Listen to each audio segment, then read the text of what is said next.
Le chiffre du jour, Emmanuel, 75 milliards. Eh Milliards de oui. quoi? Eh oui, des milliards de dollars, Apolline. Vous vous rappelez, il y a quelques mois, ce fameux classement d'Oxfam qui disait c'est scandaleux, les riches ont profité de la crise sanitaire et on citait les milliardaires qui s'étaient considérablement enrichis. Et on avait beau expliquer que c'était pas de l'argent qu'ils avaient sur leur compte en banque, c'était la fortune qui était l'évaluation de la valeur de leurs entreprises. Et bien là, illustration, mais alors à l'envers, cette fois-ci, parce que depuis quelques jours, c'est un vent de panique qui s'est emparé des bourses mondiales, au point que au cours des 3 dernières séances, c'est-à-dire en 3 jours, les 4 plus grandes fortunes du monde ont perdu ensemble 75 milliards de dollars en 3 jours. Elon Musk, par exemple, qui pesait 268 milliards de dollars la semaine dernière, en a perdu quasiment une cinquantaine. Jeff Bezos... Il ne pèse plus que Alors, 229 milliards. Voilà, Jeff Bezos, oui. lui, il est passé de 150 à 133 milliards. Bill Gates a limité, lui, la casse avec 7 milliards de moins, de 120 à 113 milliards.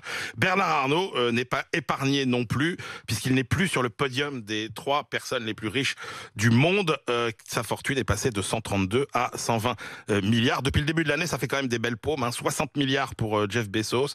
Elon Musk, il a perdu plus de 40 milliards de dollars. Alors comment on explique cette débandade?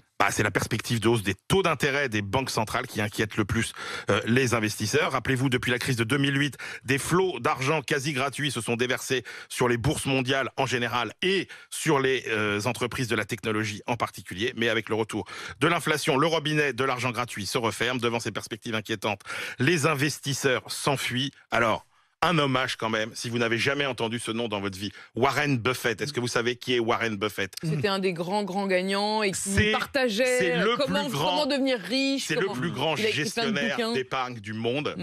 Et c'est quelqu'un qui gagne presque à tous les coups. Et figurez-vous que dans cette configuration absolument incroyable d'effondrement des marchés, il a quand même gagné, le doyen des investisseurs du monde entier, 91 ans, il a gagné 4 milliards et demi de dollars. Au moment où tous les autres perdent? Au moment où tous les autres perdent. Avec cette règle que vous ne devez jamais oublier quand vous placez votre épargne, n'investissez que dans des entreprises dont vous comprenez le business.